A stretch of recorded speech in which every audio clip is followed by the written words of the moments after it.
शनि ग्रह की साढ़े साती। भय, भ्रांति और वास्तविकता सत्य क्या है? नमस्कार दोस्तों, मैं डॉक्टर R.B. धवन पिछले लगभग 35 वर्ष से ज्योतिष परामर्श के क्षेत्र में कार्यरत हूँ और 18 वर्ष से ज्योतिष फलादेश का विधिवत अध्यापन करा रहा हूँ। आज हम एक ऐसे विषय पर विस्तार से चर्चा करने जा रहे हैं जिसका नाम सुनते ही अच्छे बुद्धिजीवियों के चेहरे पर भी चिंता की रेखाएं खिंच जाती हैं। वो है शनि की साढ़े साती। अधिकांश लोग इसे दुख, कष्ट, हानि, रोग, अपयश और संघर्ष का पर्याय मान लेते हैं। पर प्रश्न ये है कि क्या वास्तव में शनि की साढ़े साती इतनी भयावह है या फिर उसका भय अधूरा ज्ञान और गलत व्याख्या का परिणाम है? हम शनि की साढ़े साती को डर के चश्मे से नहीं बल्कि शास्त्र, तर्क और अनुभव के प्रकाश में समझेंगे। शनि की साढ़े साती का इतना डर क्यों है? सबसे पहले यह समझना आवश्यक है कि समाज में किसी भी विषय का भय 3 कारणों से जन्म लेता है। एक अधूरा ज्ञान, दूसरा गलत उदाहरण, तीसरा अनुभवहीन व्याख्याकार। शनि की साढ़े साती के साथ तीनों कारण एक साथ उपस्थित हैं। लोकमानस में बनी छवि, जब किसी व्यक्ति के जीवन में नौकरी चली जाए, व्यापार में घाटा हो जाए, स्वास्थ्य खराब हो जाए, संबंधों में दूरी आ जाए, तो बिना कुंडली देखे तुरंत कह दिया जाता है, लगता है शनि की साढ़े साती चल रही है। धीरे धीरे शनि को दंडाधिकारी नहीं बल्कि दंड देने वाला अत्याचारी मान लिया जाता है। पौराणिक डर की जड़ क्या है? कुछ कथाओं में शनि की दृष्टि को अत्यंत कठोर बताया गया है, पर उन कथाओं का तात्विक अर्थ समझाए बिना उन्हें शब्दश प्रस्तुत कर दिया गया। पर शास्त्र कहते हैं शनि न्यायाधीश है, अत्याचारी नहीं। शनि वह ग्रह है जो कर्म का फल देता है, न कि मनमाना दंड। अनुभव जन्य भय। आपने ध्यान दिया होगा, जो लोग साढ़े साती में संघर्ष से गुजरे उनकी कहानियां बहुत प्रचलित होती हैं, पर जिन लोगों ने साढ़े साती में जीवन का लक्ष्य प्राप्त किया और अनुशासन सीखा, स्थायित्व पाया, आध्यात्मिक उन्नति की, उनकी चर्चा कम ही होती है। यहीं से भय का संतुलन बिगड़ जाता है। क्या शनि की साढ़े साती हमेशा कष्ट ही देती है? इस प्रश्न का उत्तर है कि सीधे सीधे नहीं। शास्त्रों के अनुसार शनि की साढ़े साती 3 प्रकार के फल देती है। पहला है शोधन, क्लियरिंग, दूसरा है संरचना, तीसरा है स्थायित्व, स्टेबिलिटी। यदि जीवन में कुछ ऐसा है जो आपके दीर्घकालिक विकास के विरुद्ध है, तो शनि उसे हटाता है। इसी हटाने की प्रक्रिया को मनुष्य दुख समझ लेता है। शनि भय का नहीं है, विकास का ग्रह है। शनि के प्रमुख गुण भी हैं, और गुण क्या हैं प्रमुख? एक तो अनुशासन, दूसरा धैर्य, और फिर तीसरा तप, उत्तरदायित्व, यथार्थ बोध। जो व्यक्ति इन गुणों से भागता है उसके लिए शनि कठिन बन जाता है, और जो इन गुणों को स्वीकार कर लेता है उसके लिए शनि गुरु की तरह मार्गदर्शक बन जाता है। साढ़े साती का नाम ही डर क्यों पैदा करता है? साढ़े साती मतलब लगभग 7 वर्ष 6 महीने। लंबी अवधि सुनते ही मनुष्य का मन डर की कल्पनाएं रचने लगता है, पर शास्त्र कहते हैं फल अवधि से नहीं, गोचर की गुणवत्ता से तय होता है। हर व्यक्ति के लिए पूरे साढ़े साती का फल एक सा नहीं होता।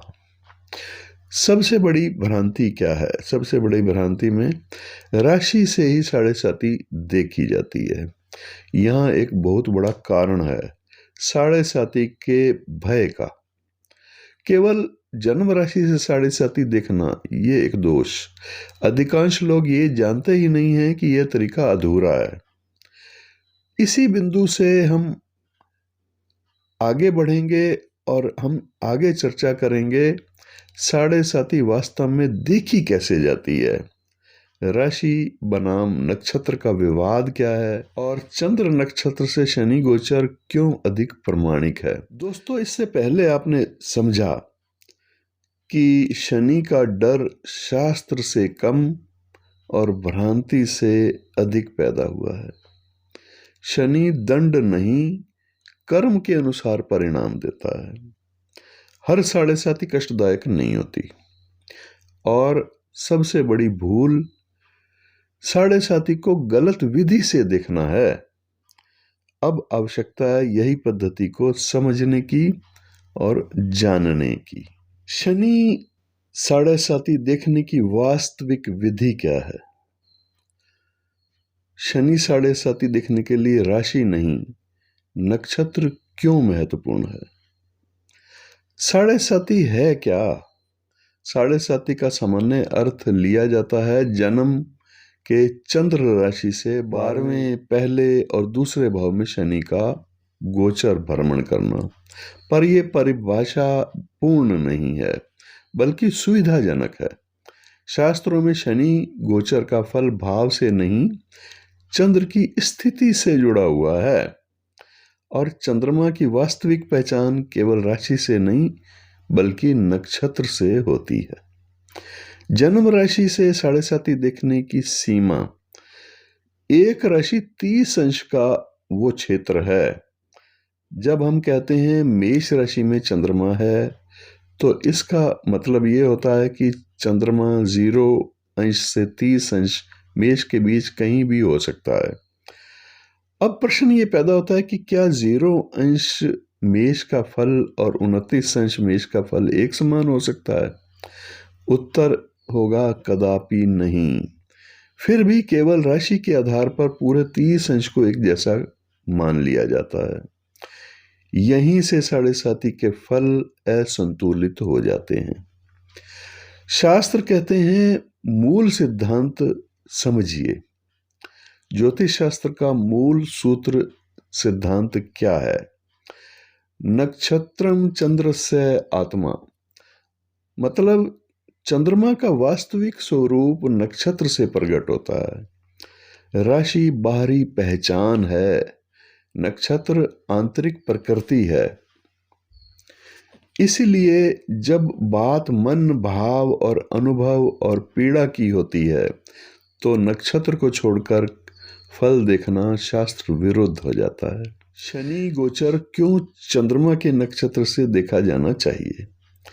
शनि का प्रभाव धीमा, गहरा और स्थायी होता है। चंद्रमा मन, संवेदना और प्रतिक्रिया का कारक ग्रह है। जब शनि चंद्रमा के नक्षत्र क्षेत्र में प्रवेश करता है, तभी वास्तविक साढ़े साती का प्रभाव आरंभ होता है। राशि बदलना केवल भौगोलिक परिवर्तन है, जबकि नक्षत्र बदलना मानसिक और कर्मगत परिवर्तन है। साढ़े साती की वास्तविक गणना का सही तरीका अब ध्यानपूर्वक समझिए। जन्म नक्षत्र को आधार बनाइए और जन्म चंद्रमा जिस नक्षत्र में है, शनि का गोचर उस नक्षत्र से 12वां, वही दूसरा नक्षत्र, यही वास्तविक साढ़े साती है। ये क्षेत्र राशि आधारित साढ़े साती से कभी छोटा और कभी बड़ा और कभी आंशिक होता है। उदाहरण के लिए समझें, और उदाहरण समझना बहुत महत्वपूर्ण है। मान लीजिए किसी जातक का चंद्रमा, जन्म के समय का चंद्रमा रोहिणी नक्षत्र के अंतिम चरण में है। लोकप्रिय पद्धति ये कहेगी कि वृषभ राशि की साढ़े साती चल रही है, परंतु वास्तविकता यह है कि रोहिणी के अंतिम चरण का प्रभाव मृगशिरा से अलग होता है और कृतिका से बिल्कुल भिन्न होता है। अगर शनि अभी कृतिका में है, तो उस जातक पर साढ़े साती का पूरा प्रभाव आया ही नहीं। यही कारण है कि कई लोग कहते हैं साढ़े साथी चल रही है पर कुछ खास हो ही नहीं रहा। नक्षत्र गोचर से फल क्यों सटीक बैठते हैं? क्योंकि नक्षत्र देवता, नक्षत्र शक्ति और चंद्रमा की मानसिक संरचना, ये तीनों मिलकर के फल को तय करते हैं। जब शनि नक्षत्र देवता की ऊर्जा से टकराता है तभी जीवन में घटनाएं घटती हैं। राशि केवल घटना का क्षेत्र बताती है, नक्षत्र घटना की प्रकृति बताता है। शास्त्रीय प्रमाण, संक्षिप्त संकेत कहाँ मिलेंगे? ये मिलेंगे आपको वरहज संहिता में और मिलेंगे फल दीपिका, ज्योतिष का एक प्रसिद्ध ग्रंथ। उसके बाद जातक पारिजात में। इन सभी ग्रंथों में गोचर फलादेश में नक्षत्र को विशेष महत्व दिया गया है। राशि आधारित गणना बाद की सरल परंपरा से सम्मिलित हुई है, मूल शास्त्रीय आधार नहीं है वो। यहीं से साढ़े साथी का भय टूटता है। जब जातक को यह समझ आता है कि उसके साढ़े साथी अभी पूर्ण रूप से आरंभ ही नहीं हुई या उसका प्रभाव केवल कुछ चरणों तक सीमित है, तो मानसिक भय स्वतः ही कम हो जाता है। यही कारण है कि सटीक ज्योतिष सबसे पहले डर को दूर करता है। अब यहां तक हमने क्या समझा? यहां तक हमने ये समझा कि केवल राशि से साढ़े साथी देखना पूर्ण नहीं है। नक्षत्र चंद्रमा का नक्षत्र वास्तविक स्वरूप है। शनि गोचर का फल नक्षत्र से अधिक सटीक मिलता है और यहीं से साढ़े साथी का वास्तविक प्रभाव शुरू होता है। अब हम आगे समझेंगे, सबसे महत्वपूर्ण विषय पर चर्चा करेंगे और वो विषय है नक्षत्र अनुसार साढ़े साथी का प्रभाव, चंद्र, अंश, चरण और शनि का गोचर। किन नक्षत्रों पर प्रभाव न्यूनतम, न्यूट्रल या तीव्र होता है?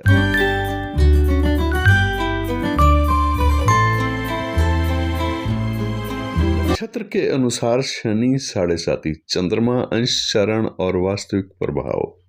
साढ़े साथी नक्षत्र आधारित क्यों समझनी चाहिए? अब तक ये स्पष्ट हो चुका है कि साढ़े साथी का वास्तविक प्रवेश राशि बदलने से नहीं बल्कि चंद्रमा के नक्षत्र क्षेत्र में शनि के आने से होता है। अब यहाँ एक और सूक्ष्म बिंदु है, नक्षत्र भी एक समान नहीं होता। हर नक्षत्र 13-20 कला का तो होता है, उसके 4 चरण होते हैं, हर चरण का फल अलग अलग होता है। इसीलिए साढ़े साथी का प्रभाव अचानक नहीं, क्रमिक रूप से बढ़ता और घटता है। जन्म के चंद्र से अंश डिग्रियां क्यों निर्णायक हैं? अगर किसी जातक का चंद्रमा नक्षत्र से प्रारंभिक अंशों में है तो साढ़े साथी का प्रभाव धीरे धीरे आता है। अगर नक्षत्र के मध्य अंशों में है प्रभाव मध्यम और स्थिर रहता है, और अगर अंतिम अंशों में है तो प्रभाव तेजी से उभरता है और इतनी ही तीव्रता से बदलता भी है। यही कारण है कि 2 समान नक्षत्र वाले जातक भी साढ़े साथी को अलग अलग अनुभव करते हैं। अब शास्त्रीय दृष्टि से साढ़े साथी के 3 चरण को समझते हैं। नक्षत्र आधारित साढ़े साथी 3 स्पष्ट चरणों में कार्य करती है। प्रथम चरण प्रवेश काल, जिसमें मानसिक बेचैनी, भविष्य की चिंता, योजनाओं में अस्थिरता, अनावश्यक डर, यह जो चरण है ये चेतावनी और तैयारी का सूचक होता है। दूसरा चरण मुख्य प्रभाव इसमें होता है, कर्म का फल प्रत्यक्ष अनुभव में आता है। जीवन संरचना में परिवर्तन, संबंधों और कार्य क्षेत्र की परीक्षा, धैर्य और अनुशासन की मांग, यही चरण है जिसे लोग सबसे भारी साढ़े साथी कहते हैं। फिर तीसरा चरण शोधन और स्थायित्व। अनुभव से परिपक्वता, व्यर्थ बोझ से मुक्ति, जीवन की नई दिशा, स्थिरता की शुरुआत। यदि जातक ने पहले 2 चरणों को समझ लिया तो ये चरण वरदान बन जाता है। अब एक उदाहरण लेते हैं। उदाहरण है कृत्तिका नक्षत्र वाले जातक के लिए, और अब समझिए इसे ध्यान से। ये उदाहरण साढ़े साथी की वास्तविक गणना को स्पष्ट कर देगा। जन्म स्थिति मान लीजिए जातक का जन्म चंद्रमा कृत्तिका नक्षत्र में है। कृत्तिका नक्षत्र सूर्य का नक्षत्र है। तेज, साहस और निर्णायक प्रवृत्ति, लेकिन मानसिक अधीरता की संरचना। वर्तमान शनि स्थिति गोचर में अगर देखें तो शनि उत्तरा भाद्रपद नक्षत्र में गोचर कर रहे हैं। अब प्रश्न यह है कि कृत्तिका नक्षत्र वालों की साढ़े साथी कब शुरू होगी। कृत्तिका नक्षत्र से साढ़े साथी की गणना अगर नक्षत्र क्रम से करते हैं तो कृत्तिका से 12वां नक्षत्र कुंभ क्षेत्र में उत्तरा भाद्रपद की ओर बढ़ता क्रम, वही नक्षत्र कृत्तिका। दूसरा नक्षत्र रोहिणी, जब शनि उत्तरा भाद्रपद नक्षत्र में एक निश्चित अंश पर आता है तभी कृत्तिका नक्षत्र वालों के लिए साढ़े साथी का प्रारंभ, प्रथम चरण आरंभ होता है। प्रथम चरण कब आरंभ होगा? जब शनि उत्तरा भाद्रपद नक्षत्र में कृत्तिका नक्षत्र के चंद्र के अंश के अनुरूप समान आभासी दूरी यानी डिग्री का एंगल बनाता है, तब से मानसिक स्तर पर बेचैनी, कार्य में विलंब, निर्णयों में भ्रम दिखने लगता है। दूसरा चरण मुख्य प्रभाव कब होगा? जब शनि कृत्तिका नक्षत्र में प्रवेश करता है, तब कर्म का सीधा बदलाव, अहंकार की परीक्षा, नेतृत्व और अधिकार से जुड़ी चुनौतियां ये आती हैं। कृत्तिका का सूर्यत्व यहां शनि से टकराता है, इसलिए ये चरण अहम और शोधन का होता है। तीसरा चरण, जब शनि रोहिणी नक्षत्र में गोचर करता है तब मानसिक स्थिरता लौटती है, भौतिक सुरक्षा पर ध्यान बढ़ जाता है, जीवन में ठहराव और स्थायित्व आता है। ये चरण कृत्तिका वाले जातक या जातिका के लिए धीरे धीरे साढ़े साथी के बोझ को हल्का करता है। कृत्तिका नक्षत्र वालों पर सामान्य प्रभाव का सार क्या है?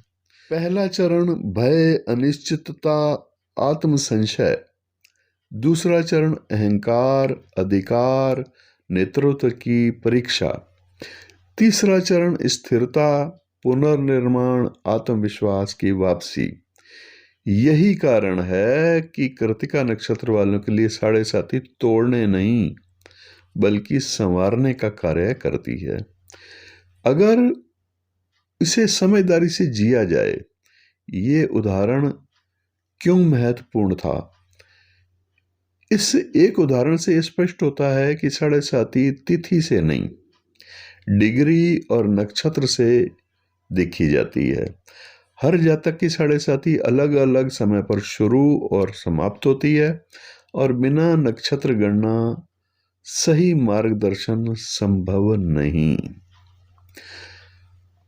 आगे हम विस्तार से जानेंगे किन नक्षत्रों पर साढ़े साथी न्यूनतम, न्यूट्रल या अधिक प्रभावी होती है। बने रहिए, आगे के वीडियो को कंटिन्यू रखिए। किसे उपाय की आवश्यकता नहीं होती और किस नक्षत्र के लिए उपाय अनिवार्य हो जाता है? किस नक्षत्र पर शनि साढ़े साथी का प्रभाव न्यूनतम, न्यूट्रल या अधिक होता है, यह समझना सबसे जरूरी है। क्या साढ़े साथी सबको समान कष्ट देती है?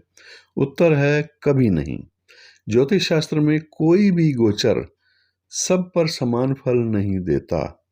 शनि साढ़े साथी का फल 3 मुख्य आधारों पर तय होता है। एक, जन्म के चंद्रमा का नक्षत्र, उस नक्षत्र का देवता और उसके गुण।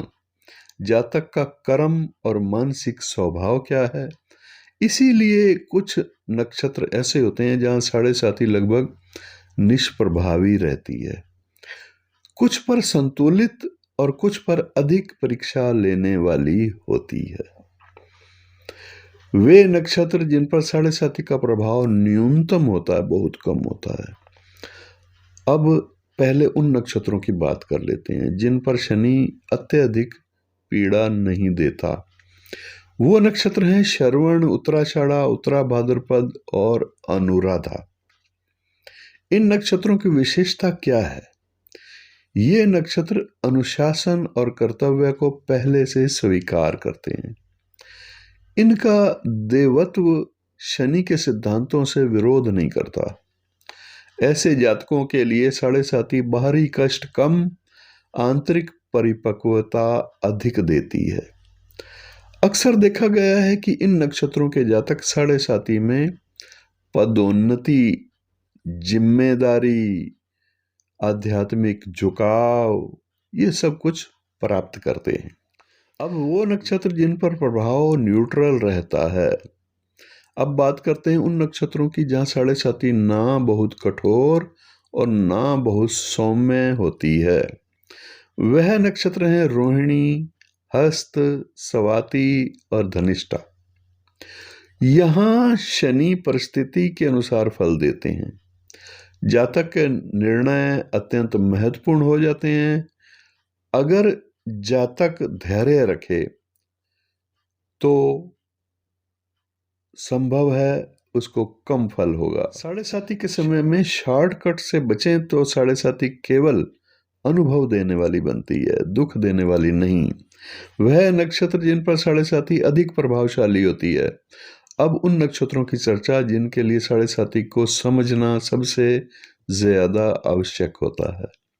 वो नक्षत्र है अश्विनी, कृतिका, आर्द्रा, ज्येष्ठा और मूल। इन नक्षत्रों की प्रकृति तीव्र निर्णय, भावनात्मक प्रतिक्रिया, जल्दी परिणाम की चाहना। शनि इन नक्षत्रों में धीरे चलने का पाठ पढ़ाता है। यहीं से साढ़े साथी को कष्टदायक कहा जाने लगता है, पर वास्तव में यह कष्ट नहीं है, संस्कार परिवर्तन होता है। शास्त्र कहते हैं शनि तुम पीड़यति ये अधैर्य वहंती। मतलब जो अधैर्य धारण करता है शनि उसी की परीक्षा लेता है। जिन नक्षत्रों का मूल स्वभाव तीव्र है वही शनि अधिक ठहराव सिखाता है। आज के दृष्टिकोण से इसको समझें।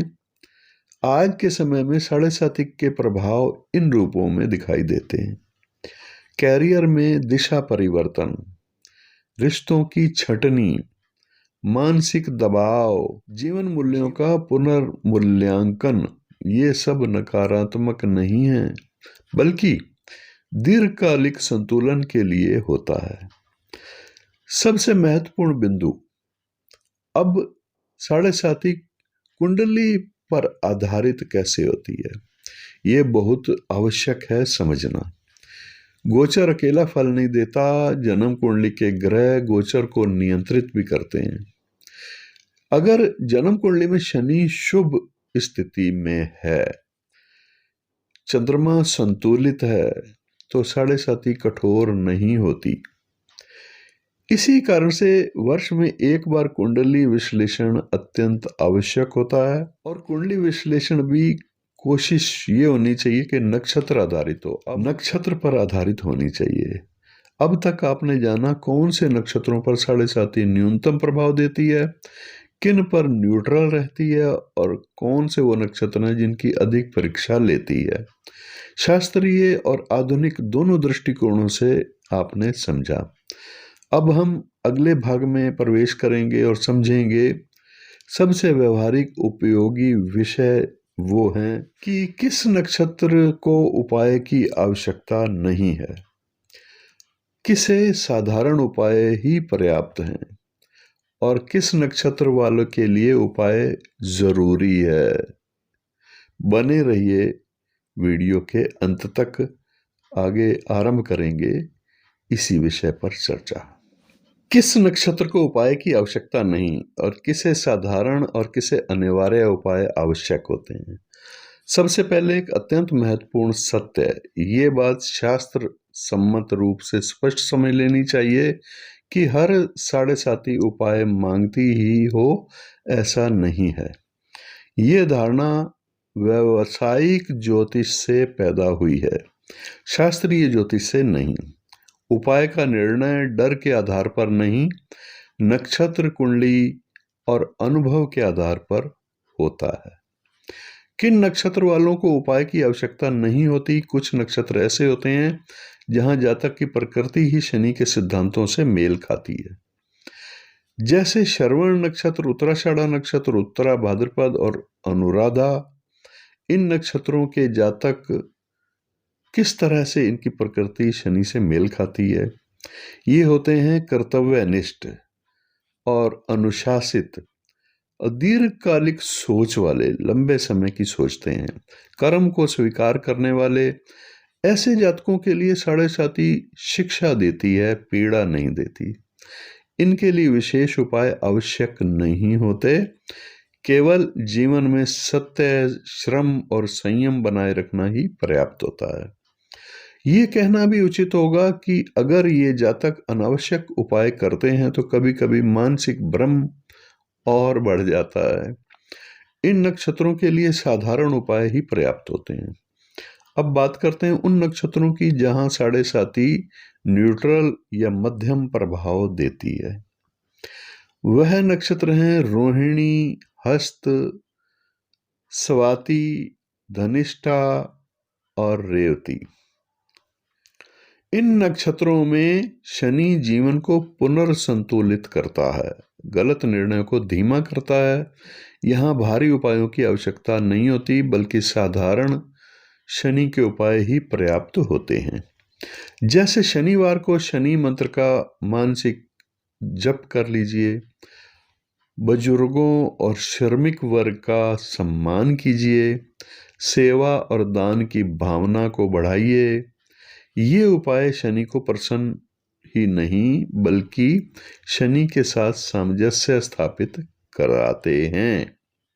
जिन नक्षत्रों के लिए उपाय जरूरी हो जाते हैं, अब वो नक्षत्र कौन से हैं? उन नक्षत्रों पर जहां साढ़े साती ज्यादा मानसिक दबाव पैदा करती है। यह नक्षत्र है अश्विनी, दूसरा कृतिका, तीसरा आर्द्रा, चौथा ज्येष्ठा और पांचवा है मूल नक्षत्र। इन नक्षत्रों का स्वभाव ही तीव्र होता है और भावनात्मक ज्यादा होते हैं। ये शीघ्र परिणाम चाहने वाले होते हैं। ये शनि यहाँ धीरे चलने का पाठ पढ़ाता है। अगर उपाय ना किए जाएं तो ये पाठ कठोर लगने लग जाता है। उपाय का शास्त्रीय सिद्धांत क्या है? शास्त्र कहते हैं ना ग्रह पूज्या तुष्यति किंतु भाव परिवर्तनात्। मतलब ग्रह पूजा से नहीं, मानसिक और कर्मगत परिवर्तन से संतुलित होते हैं। इसलिए साढ़े साती के उपाय डर मिटाने के लिए नहीं, मन और कर्म को शुद्ध करने के लिए किए जाते हैं। उपाय की मात्रा कैसे तय करें? ये बहुत जरूरी प्रश्न है। उपाय तय करते समय 3 बातें देखी जाती हैं। जन्म नक्षत्र की प्रकृति क्या है और चंद्रमा की स्थिति और चंद्रमा का बल कितना है। शनि का जन्म कुंडली में स्थान कहाँ है? यदि शनि शुभ स्थान में है, शुभ स्थान का लॉर्ड है, चंद्रमा स्थिर है या पक्ष बली है, तो नक्षत्र कठिन होने पर भी उपाय सीमित रखे जाते हैं। और अगर शनि पीड़ित है, नीच राशि का है, शत्रु राशि है या त्रिक स्थानों में से किसी स्थान में है, तो और चंद्रमा भी दुर्बल है, चंद्रमा कृष्ण पक्ष का क्षीण बली है, तो साधारण साढ़े साती भी कठिन अनुभव देती है। तो यहां तक आपने क्या समझा? यहां तक आपने स्पष्ट रूप से जाना, हर नक्षत्र को उपाय की आवश्यकता नहीं होती। कुछ नक्षत्रों के लिए केवल जीवन शैली ही उपाय है, कुछ के लिए साधारण उपाय ही काफी हैं और कुछ नक्षत्रों के लिए उपाय आवश्यक हो जाते हैं। अब हम इस वीडियो के एक ऐसे चरण में प्रवेश करेंगे जहां सबसे प्रतीक्षित और व्यवहारिक विषय हैं।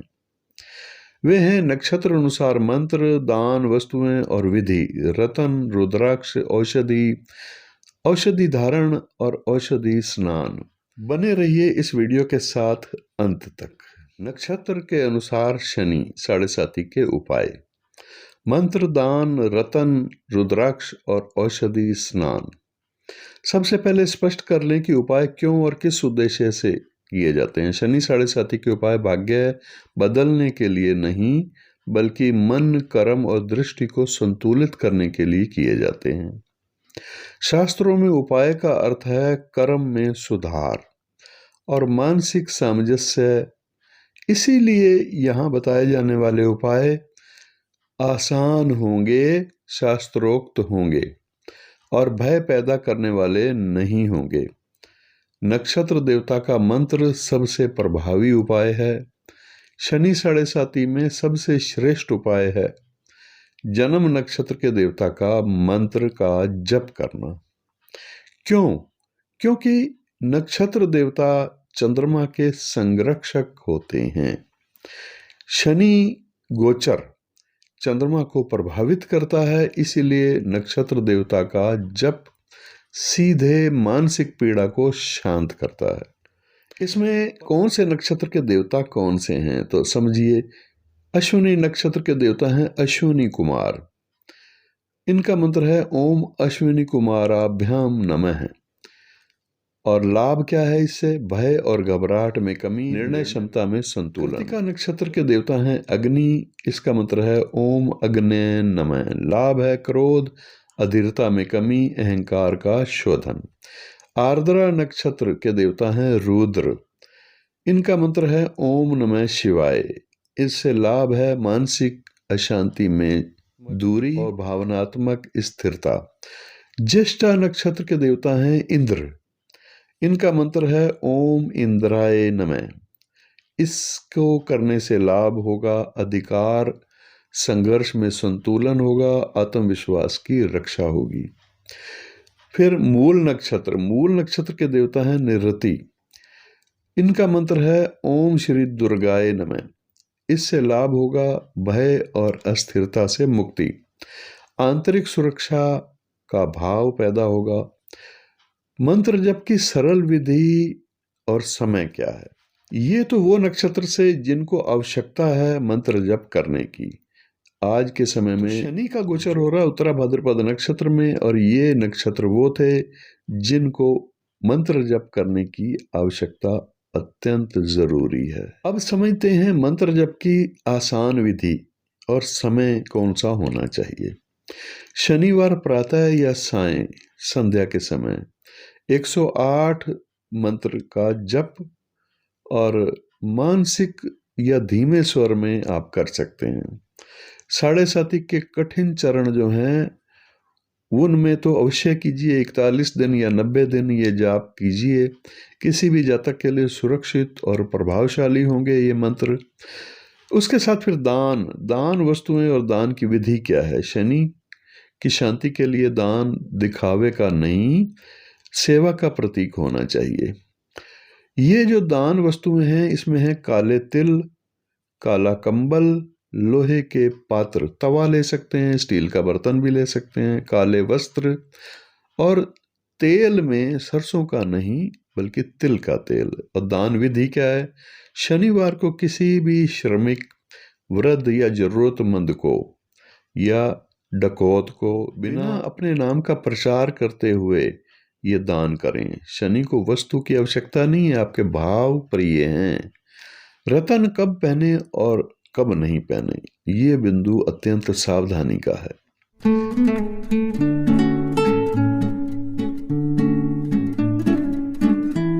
नीलम या नीलम का उपरतन बिना कुंडली देखे कभी नहीं पहनना चाहिए। कई लोग कहते हैं साढ़े साती का समय शनि का दशा अंतर्दशा, आप नीलम पहन लीजिए।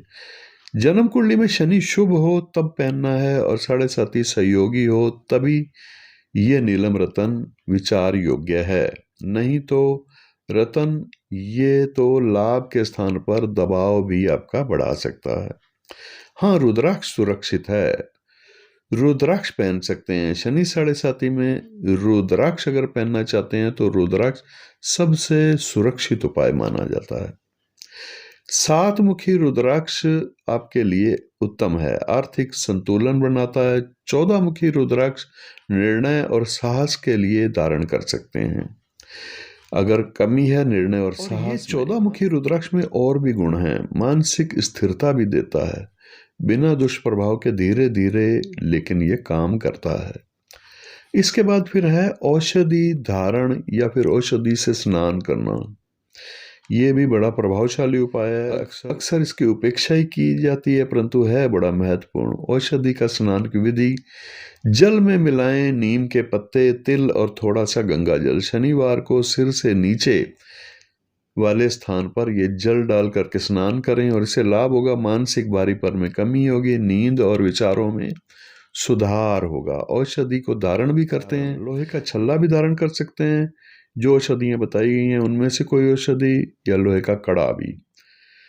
आवश्यक चेतावनी इनके साथ ये जुड़ी है: अगर कोई व्यक्ति भय में आकर के अनेक उपाय एक साथ करने लग जाता है तो उपाय स्वयं मानसिक बोझ बन जाते हैं। इसलिए कम, सरल और निरंतर उपाय ही शनि के लिए श्रेष्ठ होते हैं।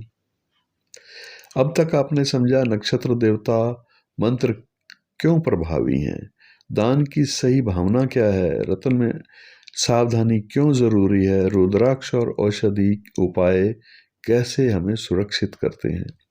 अब आगे हम चर्चा करेंगे साढ़े साथी से जुड़े सामान्य प्रश्न और भ्रांतियां। लोग जो पूछते हैं उनका शास्त्रोक्त समाधान। वर्ष में एक बार कुंडली विश्लेषण जरूर करवा लेना चाहिए। अब आगे बने रहिए और अगले भाग में हम इस पर चर्चा करेंगे। अब लेते हैं कुछ प्रश्न जो कि शनि साढ़े साथी से जुड़े हुए सामान्य प्रश्न होंगे, भ्रांतियां और वार्षिक कुंडली विश्लेषण का महत्व क्या है।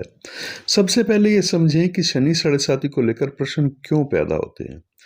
शनि साढ़े साथी केवल एक ज्योतिषीय समय नहीं है, बल्कि ये मनुष्य के जीवन से जुड़ा एक अनुभव का समय या काल है। जहां अनुभव होता है वहां प्रश्न भी होते हैं। दुर्भाग्य ये है कि इन प्रश्नों के उत्तर अक्सर अधूरे, भय पैदा करने वाले या व्यवहारिक दृष्टि से बढ़ा चढ़ाकर बताए जाते हैं। अब हम साढ़े साथी से जुड़े सबसे सामान्य प्रश्नों पर एक एक करके शास्त्रोक्त और व्यवहारिक स्तर पर उत्तर देंगे। एक प्रश्न ले रहे हैं, ये कॉमन है: क्या साढ़े साथी में सब कुछ खराब हो जाता है? इसका उत्तर है कदापि नहीं। अगर ऐसा होता तो संसार में कोई भी व्यक्ति 7 वर्ष स्थिर नहीं रह पाता, कोई साधक सिद्धि प्राप्त नहीं कर पाता। शास्त्र स्पष्ट करते हैं कि शनि नाशक नहीं, संशोधक है। साढ़े साथी में जो टूटता है वह वही होता है जो टिकाऊ नहीं होता, जो दीर्घकाल में हानिकारक था। अब प्रश्न और भी है, वो है: क्या साढ़े साथी में विवाह, नौकरी या व्यवसाय नहीं करना चाहिए? ये एक बड़ी भ्रांति है। साढ़े साथी में विवाह हो सकता है, नौकरी बदली जा सकती है, व्यवसाय आरंभ किया जा सकता है, परंतु शनि एक बात अवश्य देखता है: निर्णय भावुकता से नहीं, यथार्थ और जिम्मेदारी से लिया गया है या नहीं। अगर निर्णय जल्दबाजी में, दिखावे के लिए या दबाव में लिया गया है तो शनि उस निर्णय की परीक्षा लेता है। एक प्रश्न और भी कॉमन होता है: क्या साढ़े साथी में केवल पूजा पाठ ही समाधान है? उत्तर है नहीं। पूजा पाठ शनि को प्रसन्न करने के लिए नहीं, स्वयं को संतुलित करने के लिए किए जाते हैं। शनि की साढ़े साथी में सबसे बड़ा उपाय है समय का सम्मान करो, समय को समझो और श्रम को स्वीकार करो, मेहनत को स्वीकार करो, कर्म से भागने की आदत छोड़ दो, आलसी मत बनो। अगर ये 3 बातें आ जाएं तो कई बार कोई विशेष उपाय आवश्यक नहीं रहता। एक और प्रश्न है, 7.5 में मानसिक दबाव क्यों बढ़ जाता है? क्योंकि शनि मन के भ्रम को उजागर करता है। चंद्रमा असुरक्षा का अनुभव कराता है। ये समय, ये काल मनुष्य को मजबूर कर देता है कि जो तुम सोच रहे हो वही सही है या नहीं, ये आत्म परीक्षण असुविधाजनक लगने लग जाता है, पर यही जीवन को परिपक्व बनाता है। एक प्रश्न और कॉमन है, क्या 7.5 का प्रभाव सब 7.5 वर्ष तक रहता है? नहीं। जैसा कि पहले बताया भी है मैंने कि प्रथम चरण चेतावनी होता है, दूसरा चरण परीक्षा होता है और तीसरा चरण स्थायित्व। अक्सर देखा गया है कि पहला और तीसरा चरण अपेक्षाकृत हल्के ही होते हैं। मुख्य दबाव तो बीच वाले चरण यानी मध्य चरण में रहता है। इसलिए पूरा काल एक जैसा मानना शास्त्रीय भूल है। अब एक बड़ा महत्वपूर्ण विषय को लेते हैं, गोचर के साथ जन्म कुंडली का संबंध। ये अत्यंत आवश्यक है समझना।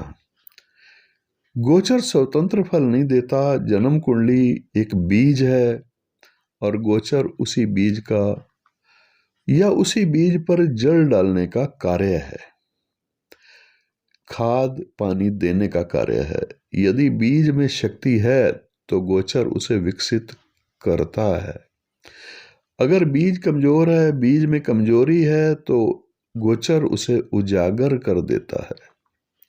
इसीलिए वर्ष में एक बार जन्म कुंडली नक्षत्र गणना के आधार पर विश्लेषण करवाना आवश्यक है। और क्यों आवश्यक है? क्योंकि हर वर्ष शनि, गुरु, राहु, केतु अपना स्थान बदलते हैं।